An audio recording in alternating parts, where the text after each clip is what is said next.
عما يعمل الظالمون صدق الله العظيم। বাংলাদেশ খেলাফত মজলিস পঞ্চগড় জেলা শাখা কর্তৃক আয়োজিত পঞ্চগড় জেলা স্টেডিয়ামে আয়োজিত আজকের এই বিশাল গণসমাবেশে উপস্থিত সংগ্রামী সভাপতি, উপস্থিত বাংলাদেশ খেলাফত মজলিসের কেন্দ্রীয় ও জেলা নেতৃবৃন্দ, অন্যান্য সমমনা সংগঠন সমূহের জেলা নেতৃবৃন্দ, সহযোগী সংগঠন সমূহের নেতৃবৃন্দ, বিভিন্ন থানা ও তৃণমূল পর্যায় থেকে সমবেত সংগঠনের নেতাকর্মী ও সর্বস্তরের তৌহিদি জনতা, সর্বপ্রথম আমি আল্লাহ রাব্বুল আলামিনের শুকরিয়া আদায় করছি, যেই মহান রব্বুল আলামিন বাংলাদেশের মানুষের বুকের উপর জগদ্দল পাথরের মতো চেপে বসা ইতিহাসের বর্বরতম স্বৈরাচারী জালিম শাসক, যুগের ফেরাউন নামে খ্যাত অত্যাচারী শেখ হাসিনাকে অপসারণ করে এদেশের মানুষকে মুক্ত বাতাসে নিঃশ্বাস গ্রহণ করার সুযোগ করে দিয়েছেন। আল্লাহুম্মা লাকাল হামদু ওয়া লাকাশ শুকর। সংগ্রামী সাথী ও বন্ধুগণ, আজকের এই নিরাপদ শান্তিপূর্ণ রক্ত দিতে হয়েছে, অনেক মানুষকে শাহাদাত বরণ করতে হয়েছে। তাই আজ এই মুক্ত নিরাপদ শান্তি ও সম্প্রীতির বাংলাদেশে আমি সেই সকল শহীদদেরকে শ্রদ্ধা করে স্মরণ করছি, তাদের রুহের মাগফিরাত কামনা করে আল্লাহর দরবারে তাদের জন্য জান্নাতের উঁচু মাকামের দোয়া করছি। 2009 সালের পিলখানা ট্রাজেডিতে শাহাদাত বরণকারী 57 জন দেশপ্রেমিক সেনা কর্মকর্তা, 2013 সালে বিশ্বনন্দিত মুফাসসিরে কোরআন আল্লামা দেলোয়ার হোসেন সাঈদী রাহিমাহুল্লাহর বিরুদ্ধে যখন একটি সাজানো মামলায় অত্যন্ত বর্বরভাবে মিথ্যা মামলার রায় দিয়ে মৃত্যুদণ্ড ঘোষণা করেছিল, কোরআন প্রেমিক তৌহিদি জনতা সে রায় মেনে নেয়নি। বিক্ষুব্ধ লাখো জনতা শান্তিপ্রিয় প্রতিবাদ নিয়ে তারা রাজপথে নেমে আসলে পাখির মতো গুলি করে শতাধিক কোরআন প্রেমিক জনতাকে হত্যা করেছিল। 2013 সালে আল্লাহর নবীর ইজ্জতের হেফাজতের দাবি করতে গিয়ে আল্লাহর নবীর ইজ্জতের ঝান্ডা সমুন্নত করার ঈমানি দাবি নিয়ে হেফাজতে ইসলাম বাংলাদেশ 13 সালের 5ই মে জড়ো হয়েছিল শাপলা চত্বরে। রাতের অন্ধকারে সকল আলোগুলো নিভিয়ে দিয়ে ঘুমন্ত তাহাজ্জুদরত হেফাজতে ইসলামের অসংখ্য নেতা কর্মীকে গুলি করে ঠান্ডা মাথায় গণহত্যা চালিয়েছিল। 2014, 15, 16 এই সময়গুলোতে একতরফা নির্বাচন করে বাংলাদেশের জনগণের ইচ্ছা এবং অভিপ্রায়ের বিরুদ্ধে ভিন দেশি কোনো একটি রাষ্ট্রের আশীর্বাদে তাদের সমর্থন নিয়ে বাংলার ক্ষমতার মসনদকে জোর করে দখল করে রাখার জন্য ফ্যাসিস্ট হাসিনা সরকার অসংখ্য বিরোধী নেতা কর্মীদেরকে গুম, খুন ও হত্যা করেছিল। 2021 সালে বাংলাদেশের স্বাধীনতার সুবর্ণ জয়ন্তী উদযাপনের প্রাক্কালে হেফাজতে ইসলাম সহ দেশপ্রেমিক তৌহিদি জনতা গুজরাটের কসাই খ্যাত কুখ্যাত নরেন্দ্র মোদীকে বাংলাদেশে এনে বাংলাদেশের মুসলমানদের এবং বিশ্ব মুসলিম উম্মার রক্ত নিয়ে উপহাস না করার জন্য শেখ হাসিনাকে স্বনির্বন্ধ অনুরোধ জানিয়েছিল। বিনিময়ে শান্তিপ্রিয় প্রতিবাদে শেখ হাসিনার খুনি সরকার ঠান্ডা মাথায় গুলি করে হেফাজতে ইসলামের অসংখ্য নেতা কর্মীকে হত্যা করেছিল। আর 2024 সালের জুলাই আগস্ট জুড়ে যা হয়েছে, এক কথায় একবিংশ শতাব্দীর বিশ্ব ইতিহাসে একটি নজিরবিহীন ঘটনা।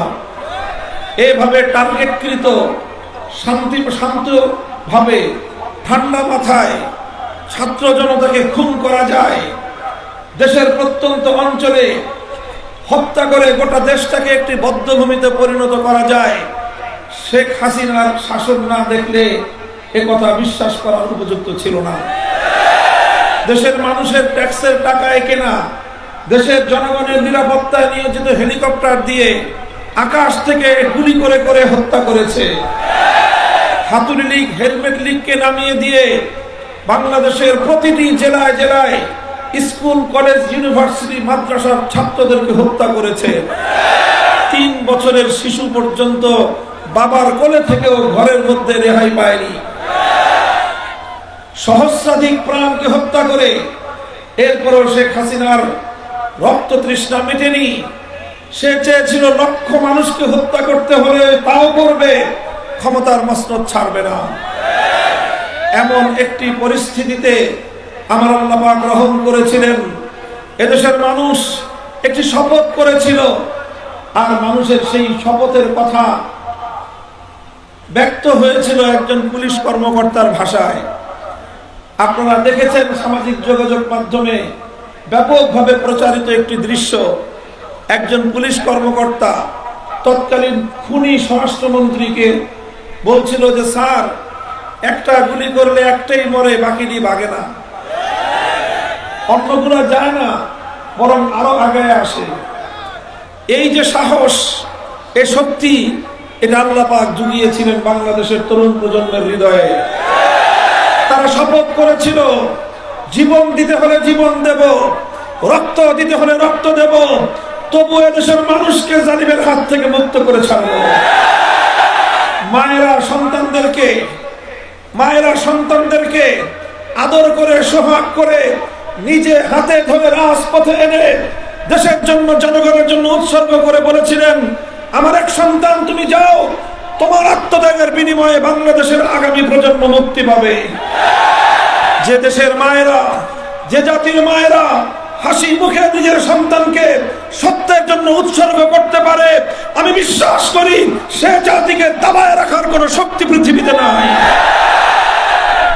স্যালুট জানাই সেই সকল মায়েদেরকে যারা আগামী প্রজন্মের কথা চিন্তা করে, বৃহত্তর স্বার্থের কথা চিন্তা করে, দেশ এবং জাতির ভবিষ্যতের কথা চিন্তা করে দেশকে ফ্যাসিবাদ, স্বৈরাচারী মুক্ত করবার লক্ষ্যে নিজের কলিজার টুকরা বুকের ধনকে পর্যন্ত উৎসর্গ করতে তারা প্রস্তুত হয়ে গিয়েছিলেন। মায়ের সন্তানকে মায়ের বুক থেকে কেড়ে নিয়ে জিন্দানখানায় পাঠায়, রিমান্ডে অকথ্য নির্যাতনের জন্য পাঠায়। সেই মা সন্তানের পিঠ চাপড়ে বলে, সাহস ধরে রেখো, অন্যায়ের সামনে মাথা নত করো না। যে দেশের মায়েরা সন্তানদেরকে এভাবেই উদ্বুদ্ধ করতে পারে, প্রেরণা যোগাতে পারে, সে জাতি কোনদিন পরাজয় মানতে পারে না। সংগ্রামী সাথী ও বন্ধুগণ, এভাবেই এক অকুতভয় একটি জাতির আত্মত্যাগী সংগ্রামের মধ্য দিয়ে 2024 সালের 5ই আগস্ট বাংলাদেশ নতুনভাবে স্বাধীন হয়েছে, নতুনভাবে মুক্তি লাভ করেছে। স্বাধীনতার এই প্রাক্কালে এসে, স্বাধীনতার এই সুন্দর সময়ে এসে একটি কথা আমি বারবার স্মরণ করিয়ে দিচ্ছি। মুক্তিকামী ফ্যাসিবাদ বিরোধী ছাত্র জনতাকে বিশেষভাবে আমি স্মরণ করিয়ে দিতে চাই, স্বাধীনতা অর্জন করা যতটা কঠিন, স্বাধীনতা রক্ষা করা তার চেয়ে বেশি কঠিন। আমাদের এই কথা ভুলে গেলে চলবে না। এবং আরেকটি তিক্ত অভিজ্ঞতার কথা আমরা মনে করিয়ে দিতে চাই। আমরা অনেকগুলো আধিপত্যবাদী শক্তির বিরুদ্ধে লড়াই করে এই স্বাধীন বাংলাদেশ অর্জন করেছিলাম। এই স্বাধীন বাংলাদেশ অর্জন করতে গিয়ে আমাদেরকে একটা সময় ব্রিটিশ বেনিয়ার সাম্রাজ্যবাদের বিরুদ্ধে লড়াই করতে হয়েছিল। একটা সময় এই পূর্ববঙ্গের মুসলিম জাতিসত্তার উন্মেষ ঘটানোর জন্য, তাদের উন্নতি অগ্রগতির জন্য পশ্চিম বাংলার রবীন্দ্রনাথ ঠাকুরদের নেতৃত্বাধীন সাম্প্রদায়িক অপশক্তির সহিংস আন্দোলনকে মোকাবেলা করতে হয়েছিল। এরপরে আমাদেরকে পশ্চিম পাকিস্তানের খান পাঠানদের অত্যাচারী শাসনের মোকাবেলা করে তারপরে আমাদেরকে স্বাধীনতা অর্জন করতে হয়েছিল। আমাদের স্বাধীনতার সূচনা হয়েছিল ইনশাআল্লাহ বলে। স্বাধীনতা সংগ্রাম অর্জিত হয়েছিল, সফলতা লাভ করেছিল। কোরআন সুন্নাহ বিরোধী কোনো আইন এই মাটিতে করা হবে না এমন প্রতিশ্রুতি এবং অঙ্গীকারের ভিত্তিতে। সুতরাং 1971-এর স্বাধীনতা এটা ছিল ইনশাআল্লাহ আল্লাহর উপর অবিচল আস্থা এবং বিশ্বাসের মধ্য দিয়ে।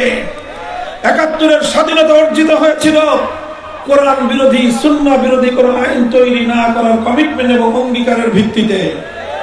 কিন্তু আমরা অত্যন্ত দুঃখ এবং পরিতাপের সাথে লক্ষ্য করলাম ৭১-এর ১৬ই ডিসেম্বর বিজয় দিবস উদযাপন করার কয়েক মাসের মধ্যে বাংলাদেশের তৎকালীন ৭ কোটি মানুষের ইচ্ছা, অভিপ্রায় এবং আকাঙ্ক্ষাকে বৃদ্ধাঙ্গুলি প্রদর্শন করে বাংলাদেশের হাজার বছরের ঐতিহ্যকে দুপায়ে দলিত করে ভিন দেশি আরেকটি রাষ্ট্রের প্রেসক্রিপশন অনুযায়ী তাদের একটি চিরকুটকে সামনে রেখে জনমানুষের আকাঙ্ক্ষার বিরুদ্ধে ৭২ সালের একটি সংবিধান বাংলাদেশের মানুষের কাঁধের উপর চাপিয়ে দেওয়া হয়েছিল। আমি বলি ৭২ সালের সেই চেতনা, এই চেতনার মাধ্যমে ৭১ সালের চেতনাকে হাইজ্যাক করা হয়েছিল। এরপরে অর্ধ শতাব্দীকাল পর্যন্ত এদেশের মানুষকে তাদের ইচ্ছা, অভিপ্রায়, হাজার বছরের ঐতিহ্যের বিরুদ্ধে পরিচালিত করার চেষ্টা করা হয়েছে। একতরফা ভিনদেশী অভিপ্রায়ের সংবিধান দিয়ে বাংলাদেশকে শাসন করা হয়েছে। মাঝে মাঝে কিছু অ্যামেন্ডমেন্টের মাধ্যমে এদেশের মানুষের চিন্তা চেতনাকে সংবিধানে সংযুক্ত করার চেষ্টা করা হয়েছে। কিন্তু আবার যখনই এই ফ্যাসিবাদী আওয়ামী সরকার, বাকশালী সরকার যখনই ক্ষমতায় এসেছে, তখনই আবার এদেশটাকে ইসলাম থেকে মাইনাস করার চেষ্টা করেছে। সংবিধান থেকে আল্লাহর উপর অবিচল আস্থা এবং বিশ্বাসের ধারাটিকে বিলুপ্ত করে দিয়েছে। সংগ্রামী সাথী ও বন্ধুগণ, এই কথা আমি এজন্য বলছি, ২০০১ সালে যেভাবে আমাদের বিজয়কে ছিনতাই করেছিল, ২০২৪ সালেও সেই ষড়যন্ত্রকারী শক্তি, ইসলাম বিরোধী শক্তি, বাংলাদেশের হাজার বছরের ঐতিহ্য বিরোধী শক্তি, তারা কিন্তু বসে নেই। এক হাসিনা নাই, কিন্তু হাসিনার অনেক দোসর এখনো বাংলাদেশের মাটিতে আছে। তারা আবারও ২৪ আগস্ট বিপ্লবকে ছিনতাই করতে চায়। সজাগ থাকতে হবে, পাহারাদারি করতে হবে। ছাত্র জনতাকে বলবো আমি, তোমরা সজাগ থাকবে, রাজপথে থাকবে। আগস্ট বিপ্লবকে ছিনতাই করতে চাইলে কেউ আমরা রুখে দাঁড়াবো ইনশাআল্লাহ।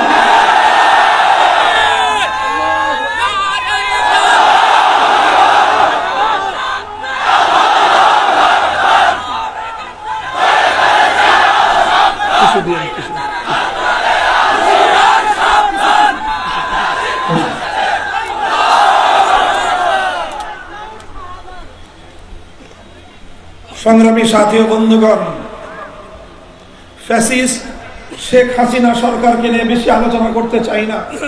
তবে আগামী দিনের বাংলাদেশের পথ বিনির্মাণের জন্য আমি শেখ হাসিনার রাজনীতি নিয়ে ছোট্ট দুটি কথা বলবো। শেখ হাসিনার যে রাজনৈতিক দর্শন, তার যে রাজনৈতিক কলাকৌশল, সেটাকে অ্যানালাইসিস করলে দেখা যায় শেখ হাসিনার রাজনীতির দুটি মূল দর্শন ছিল, দুটি মূল নীতির উপর সে রাজনীতি করেছে। তার প্রথম রাজনীতির দর্শন ছিল প্রতিশোধের রাজনীতি। ১৯৭১ থেকে ৭৫ সাল বাংলাদেশের মানুষ যে বাকশালের দ্বারা নিপীড়িত হয়েছে, মুক্তিযুদ্ধের চেয়েও বেশি যুবকের প্রাণহানি হয়েছে ৭১ থেকে ৭৫ পর্যন্ত। মুক্তিযুদ্ধের ৯ মাসে আমার মায়ের সন্তানদেরকে হত্যা করেছিল পাক হানাদার বাহিনীরা। ৭১ থেকে ৭৫-এর ১৫ই আগস্ট পর্যন্ত আমার ৩০,০০০ মায়ের মুখ এবং কোল খালি করেছিল কারা? বাকশালীরা। এবং এই বাকশাল ছিল শেখ হাসিনার বাবা শেখ মুজিবুর রহমান সাহেবের বাকশাল। সেই বাকশালের হত্যাযজ্ঞের প্রতিবাদেই, সেই বাকশালের হত্যাযজ্ঞের প্রতিবাদেই সংগঠিত হয়েছিল ৭৫-এর ১৫ই আগস্টের অভ্যুত্থান। সেখানে অনেক কিছু নিরপরাধ নারী শিশু হত্যাকাণ্ডের শিকার হয়েছে, সেটার জন্য আমরা সমবেদনা জানাই। কিন্তু কথা হলো ৭৫-এর ১৫ই আগস্ট কেন তৈরি হয়েছিল? কেন ৩০,০০০ মায়ের কোল খালি হয়েছিল? কেন সিরাজ শিকদারদেরকে তুলে নিয়ে হত্যা করা হয়েছিল, কেন স্বাধীন বাংলাদেশে এভাবে ক্রস ফায়ারের অশুভ সংস্কৃতি চালু করে রাষ্ট্রযন্ত্রের নিপীড়নে সাধারণ মানুষকে হত্যা করা হয়েছিল, সেই প্রশ্নের কোনো উত্তর না দিয়ে 50 বছর শুধু 15ই আগস্টের জন্য মায়া কান্না করে গেলেন। কেন? আপনার ভাইয়ের রক্তের দাম আছে, এদেশের হাজারো মজলুম বোনের ভাইয়ের রক্তের কোনো দাম নাই? আপনার কাছে যদি 30,000 তাগড়া যুবক দামাল সন্তানের রক্তের কোনো মূল্য না থাকে, এদেশের মানুষের কাছে আপনার বাপ ভাইয়ের রক্তের কোনো দাম থাকবে না। এরপরে যেটা করলেন শেখ হাসিনা, তিনি ঘোষণা দিলেন আন্তর্জাতিক গণমাধ্যমে, তিনি বললেন যে জাতি তার বাবাকে হত্যা করেছে তিনি সেই জাতির কাছ থেকে প্রতিশোধ গ্রহণ করবেন। ঘোষণা দিয়ে নামলেন প্রতিশোধের রাজনীতিতে। 1975-এর 15ই আগস্ট থেকে 2024 সালের 5ই আগস্ট পর্যন্ত শেখ হাসিনার 50 বছরের রাজনীতি ছিল প্রতিশোধের রাজনীতি। এই প্রতিশোধ তিনি কার কাছ থেকে নিয়েছেন? বাংলাদেশের মানুষের কাছ থেকে, এই জাতির কাছ থেকে। এই জন্যই তিনি এই জাতি যেন কোনোদিন বিশ্ব দরবারে মাথা উঁচু করে দাঁড়াতে না পারে, তার সমস্ত আয়োজন তিনি সম্পন্ন করেছেন। এই দেশটাকে স্বাধীন দেশ রাখতে তিনি চান নাই, তিনি বাংলাদেশের প্রধানমন্ত্রী হয়ে সন্তুষ্ট ছিলেন না, তিনি আরেকটা দেশের তিলকপালি মুখ্যমন্ত্রী হতে চেয়েছিলেন। আর এই জন্য বাংলাদেশের অর্থনীতির ভিতকে ধসিয়ে দিয়ে এই স্বাধীন দেশ এবং জাতিকে একটি পরনির্ভরশীল জাতি হিসেবে তিনি গড়তে চেয়েছিলেন। মেগা মেগা প্রকল্পের নামে লক্ষ লক্ষ কোটি টাকা মেগা দুর্নীতি করে বাংলাদেশটাকে খোকলা করে ছেড়ে দিয়েছে। 16টা লাগেজ ভর্তি সর্বশেষ যা ছিল তা নিয়ে ঘুরে গিয়ে নরেন্দ্র মোদীর ঘরে গিয়ে পড়েছেন। আওয়ামী লীগের যারা রাজনীতি করেন, এরপরও কিভাবে আপনারা বাংলাদেশের মানুষকে মুখ দেখাবেন আমি জানি না। এই নেত্রীকে নিয়ে আপনারা গর্ব করেছিলেন, এই নেত্রীকে নিয়ে অহংকার করেছিলেন, এই নেত্রীর সুরে সুর মিলিয়ে আপনারা বলেছিলেন শেখ হাসিনা পালায় না।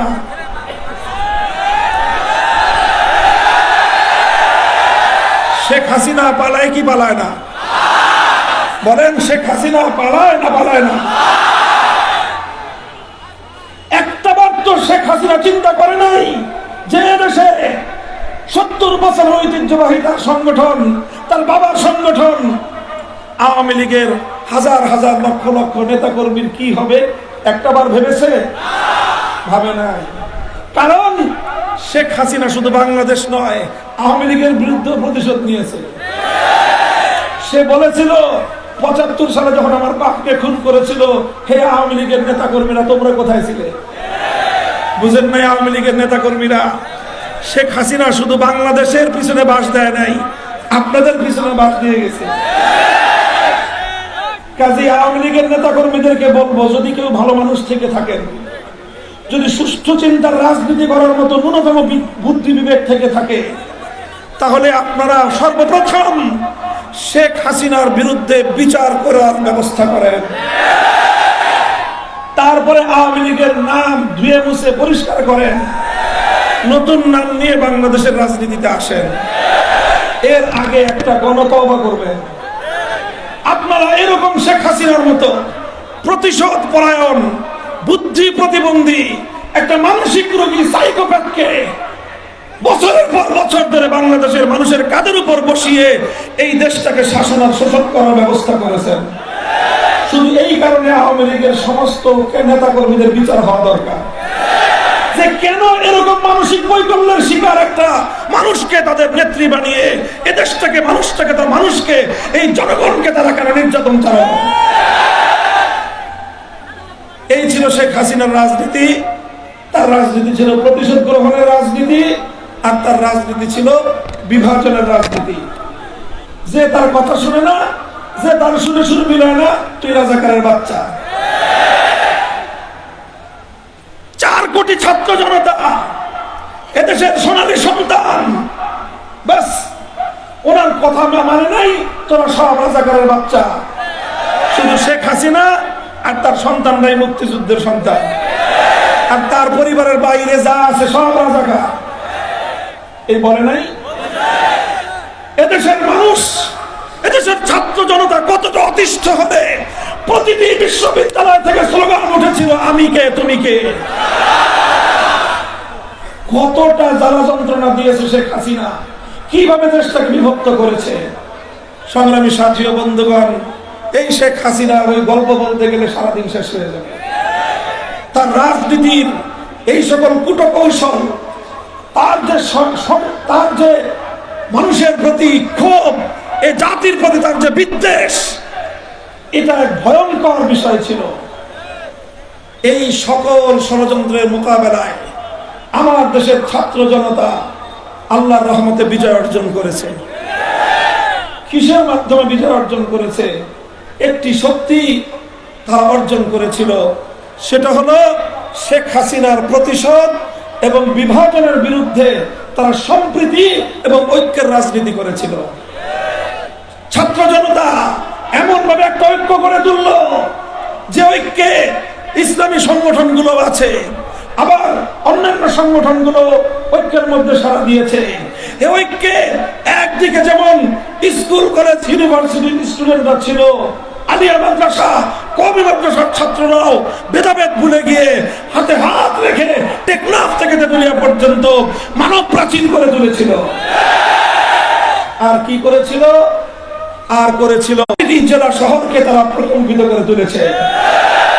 এরপর একজন ইমাম হয়েছে, শত শত ছাত্র তার পিছনে দাঁড়িয়ে যেই রাজপথে তারা মিছিল করেছিল, সেই রাজপথের উত্তপ্ত পিচ ধরা পথকে জায়নামাজ বানিয়ে আল্লাহর দরবারে তারা সেজদা লুটিয়ে পড়েছিল। এরপরে নামাজের পরে ফরিয়াদের হাত উত্তোলন করে চোখের অশ্রুতে বুক ভাসিয়ে এই স্কুলের, এই কলেজের ছাত্ররা আল্লাহর কাছ থেকে সাহায্য কামনা করেছিল। এরা শুধু মাদ্রাসা ছাত্র ছিল না, এরা শুধু ছাত্র মজলিস, ছাত্র শিবিরের কর্মী ছিল না, এরা ছিল আমার দেশের আপামর ছাত্র জনতা। আগস্ট বিপ্লবকে বুঝতে হলে তোমাদেরকে এই দৃশ্যটা মনে রাখতে হবে। এবারের বিপ্লব হয়েছে আল্লাহর সাহায্য কামনা করে, চূড়ান্ত ভাবে বাংলাদেশে ইসলামের বিপ্লব। আগামীর বাংলাদেশ হবে ইসলামের বাংলাদেশ, আগামীর বাংলাদেশ হবে খেলাফতের বাংলাদেশ। তবেই এই বিপ্লব চূড়ান্ত সাফল্য অর্জন করবে। নানাভাবে তোমাদেরকে ধোঁকা দিয়ে আবার ইসলাম বিরোধী ভাবধারায় পরিচালিত করবার পায়ে তারা চলতে পারে। মনে রেখো, এই বাংলাদেশ হাজার বছর ধরে তাদের ঐতিহ্য একটি মুসলিম জাতিসত্তার উন্মেষ। এখানে সংখ্যাগরিষ্ঠ মানুষ মুসলমান।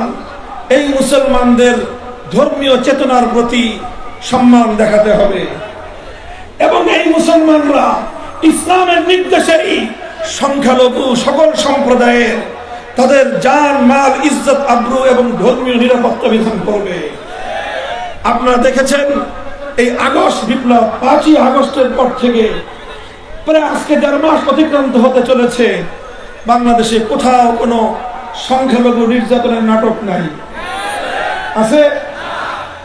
কারণ আসলে বাংলাদেশে কখনোই সংখ্যালঘু নির্যাতনের আসল ঘটনা হতো না। যেটা হতো সেটার নাম হলো নাটক।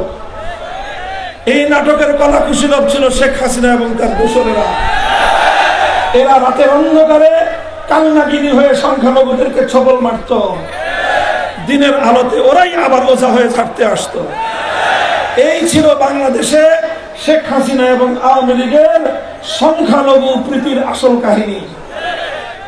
এখন শেখ হাসিনাও নাই, নাটকও নাই, আওয়ামী লীগও নাই, কালনাগিনীও নাই, কাজী ওঝারও দরকার নাই। বাংলাদেশ সম্প্রীতির এখন অনন্য দৃষ্টান্ত স্থাপন করে চলেছে। দুর্গাপূজা সহ সংখ্যালঘুদের অন্যান্য ধর্মীয় অনুষ্ঠানাদি যতদিন তারা শান্তিপ্রিয়ভাবে পালন করবে, মুসলমানদের দায়িত্ব এবং কর্তব্য হবে লা তুগফিরুল্লাহ ফি জিম্মাতিল্লাহি ওয়া জিম্মাতি রাসূলিহি। আল্লাহ নবী বলেছেন, খবরদার সংখ্যালঘুদের জান মালের উপর তোমরা হস্তক্ষেপ করবে না। যদি করো তাহলে এটা আল্লাহ এবং তার রাসূলের আমানতের মধ্যে খেয়ানত করা হবে।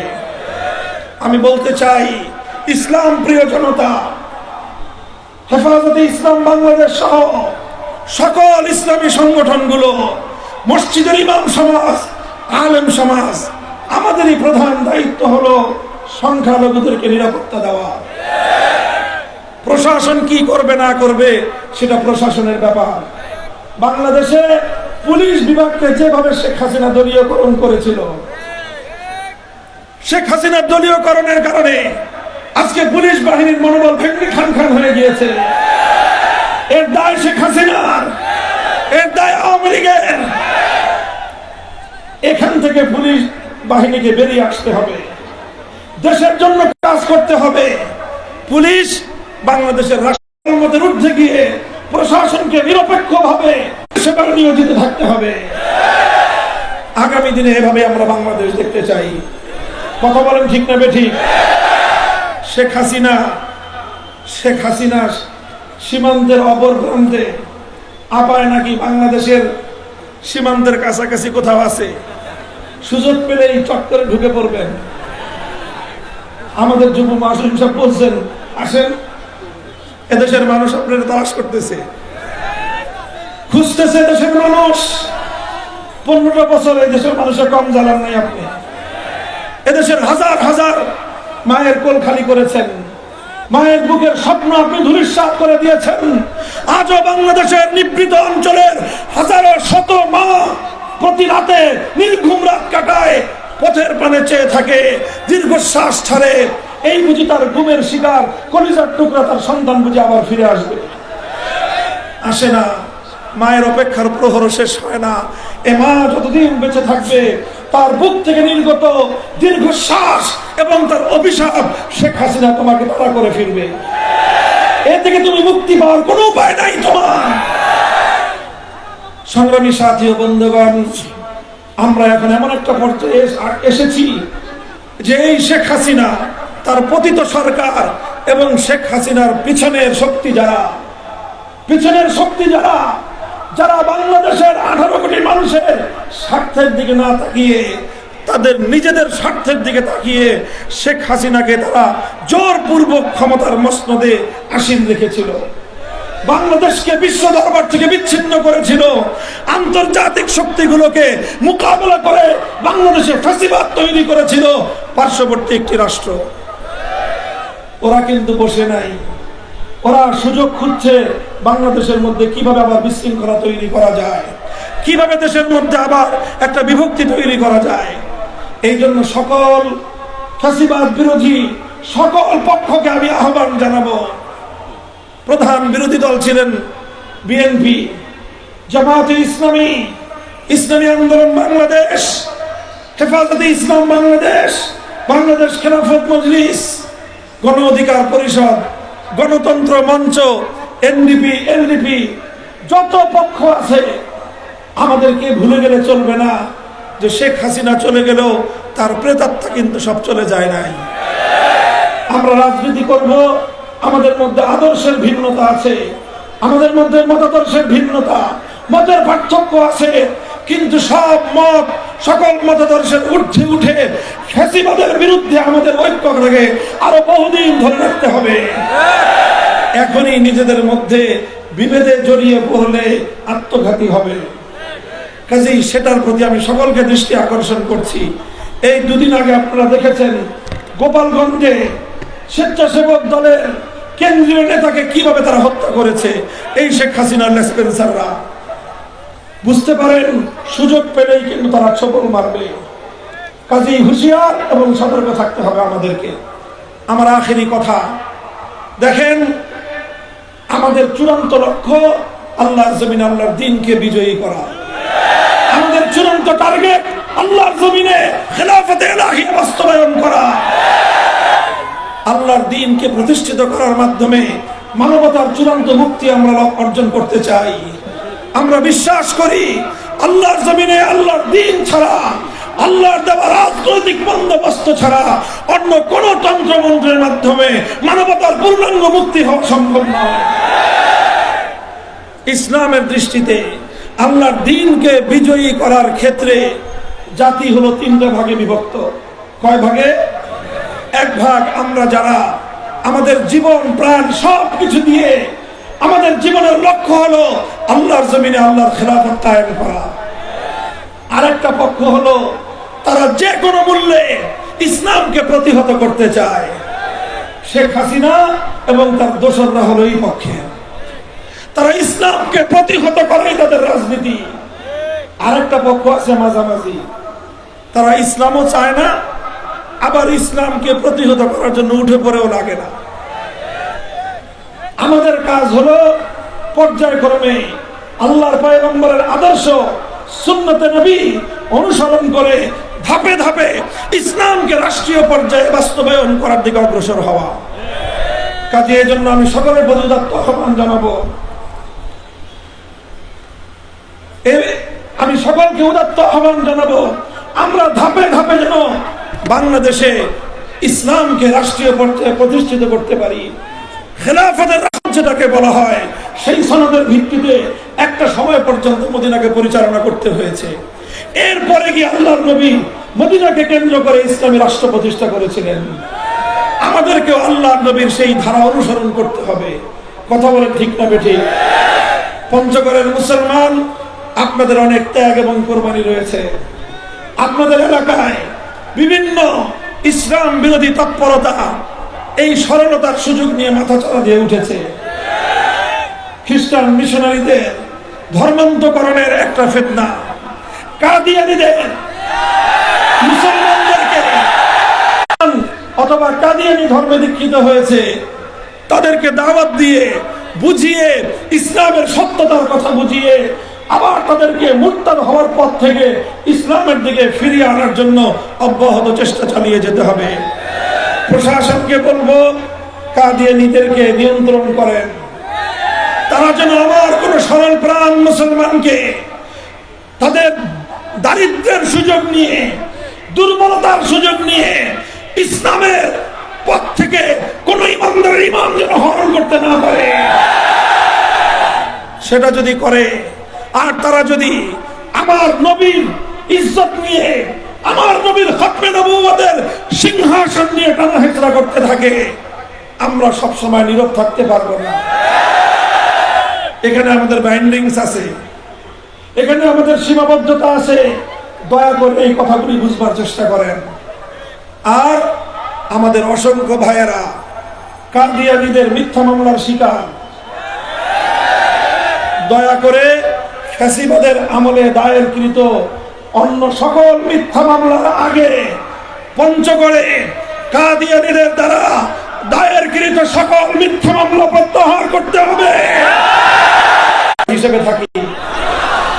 কাজেই ভাড়াটিয়ারা যে কোনো সময় যে কোনো এলাকায় গন্ডগোল বাধায় দিয়ে পরের দিন ভাড়া বাড়ি ছেড়ে আরেক জায়গায় চলে যায়। কিন্তু বাড়িওয়ালা তার কিন্তু মনে রাখতে হয় যে আমার তো এলাকাতেই থাকতে হবে।